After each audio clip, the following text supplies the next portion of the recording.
को बिछाया, भगवान से कहा मध्य प्रदेश की राजधानी भोपाल से बीके हिंदुस्तानी यूट्यूबर की टीम आज मां नर्मदा के उत्तर तट पर पहुंची, जहां पर भव्य अमृत कथा का वाचन चल रहा है।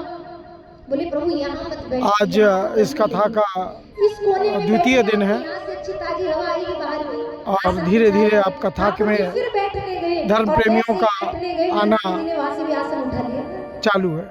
आप देख रहे हैं मां नर्मदा का सामने उत्तर तट से, जहाँ खड़े हैं वो उत्तर तट और सामने में दक्षिण तट और बीच में मां नर्मदा का स्वच्छ और अमृत जल।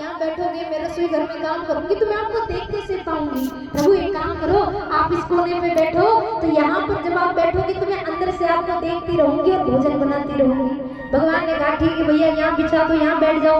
और जैसे ही उस कोने पर आसन बिछाया और जैसे ही ठाकुर जी बैठने गए, विद्रानी जी ने वहां से भी वो आसन उठा लिया है। और जैसे ही आसन उठाया, ठाकुर जी देखते रह गए। और इधर सुखदेव जी महाराज राजा परीक्षित से कह रहे कि राजन सुनो कि एक भक्त में कितनी ताकत है कि जो भगवान अपने इशारों पर इस दुनिया को नचाता है, आज रुद्रानी जी अपने इशारों पर उस द्वारिकाधीश को अपनी कुटिया में नचा रही, अपनी कुटिया में नचा रही। कहाँ बैठो, कहाँ बैठो, कहाँ।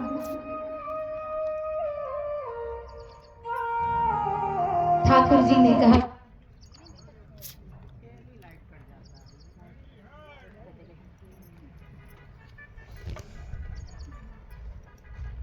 मध्य प्रदेश में बिजली की समस्या का निदान कई वर्षों से नहीं हो पा रहा है और उसका ये परिणाम है कि श्रीमद् भगवत कथा सत्संग में भी उसकी झलक दिखाई दे रही है। और चूँकि व्यवस्था शायद है कि नहीं ये तो नहीं मालूम मुझे, पर उम्मीद है कि कुछ ही क्षणों में मैया की कृपा यदि हुई तो विद्युत प्रवाह फिर से इस कथा स्थल में पहुंचेगा।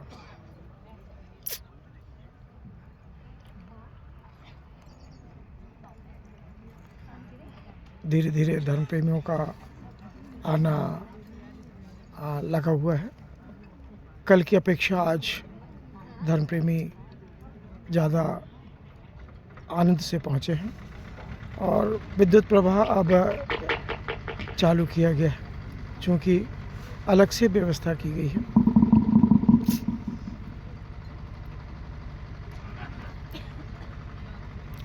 इधर सुखदेव जी महाराज कहते हैं कि जो भगवान अपने इशारों पर संसार को नचाता है, आज विद्रानी जी ने अपने इशारों पर ठाकुर जी को अपनी कुटिया में नचा दिया है।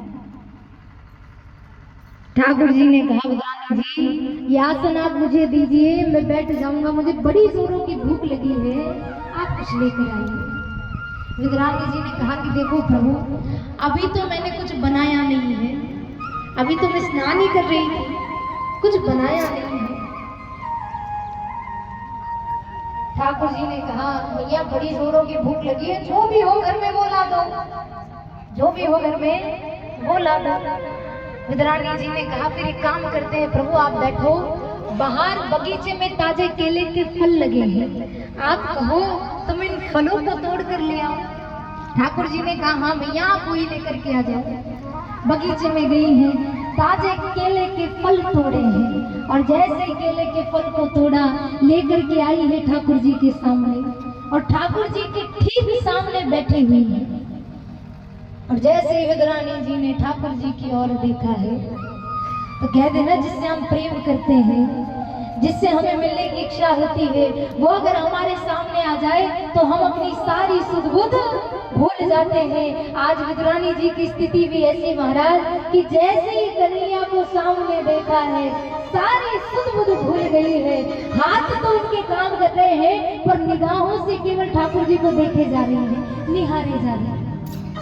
और जैसे ही भगवान को देखती रह रही है तो इधर केले के फल को छीला है, और जैसे केले के फल को छीला तो क्या किया कि जो केले के फल की गिरी थी उसे तो पृथ्वी पर गिरा दिया और छिलका आगे बढ़ाया है।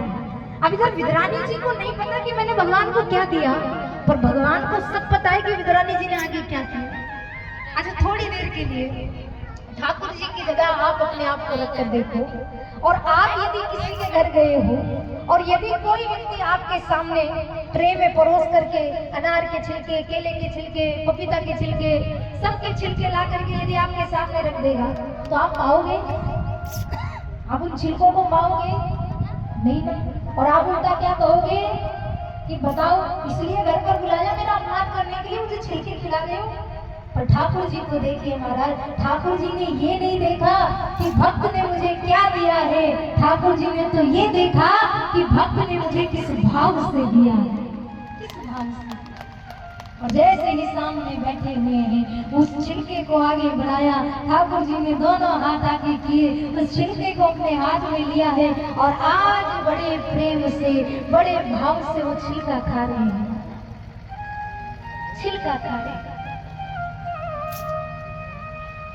अब विद्रानी जी ने फिर दोबारा केले के फल को छिला, गिरी पृथ्वी पर गिराई और दिया क्या? छिलका से आगे।